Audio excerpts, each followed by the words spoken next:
کتنے گیجٹس ہم نے کھوج نکالے ہیں، مگر ذہنی امراض ہیں کہ بڑھ رہے ہیں۔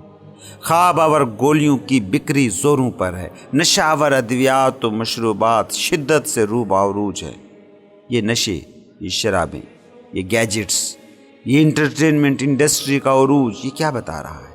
یہ بتا رہا ہے کہ انسان فرار چاہتا ہے، انسان خود سے بھاگنا چاہتا ہے، انسان اتنا بے بس ہو گیا ہے کہ وہ خود اپنے ساتھ نہیں بیٹھ پا رہا۔ رومی کہتے ہیں کہ جو بھی کچھ تمہارے پاس آ جائے، جو بھی کچھ تم بن جاؤ، جو بھی کچھ تم ہو جاؤ، جو بھی پالو، جو بھی فتح کر لو، اگر بطور قطرہ تم یہ نہیں جانتے کہ تم کسی نامختتم بحر سے جڑے ہو، تو ہزاروں بھی سہارے تمہیں مل جائیں، تم بے سہارا ہی رہو گے۔ انسان کا سہارا تو بس ایک ہی ہو سکتا ہے کہ وہ اپنا ہونا جان لے، وہ ہونا جو کل ہونے سے الگ نہیں جڑا ہے، وہ ہونا جہاں خود اور خدا کے درمیان سارے پردے گر جاتے ہیں۔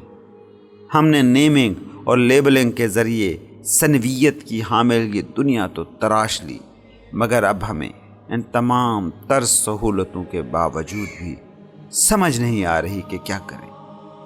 کیا آپ کے دفتر پرسکون ہیں؟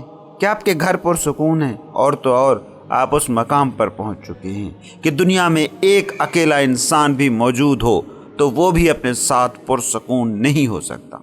اپنی اصل کو جانے بنا کوئی بھی سہارا کام نہیں آتا۔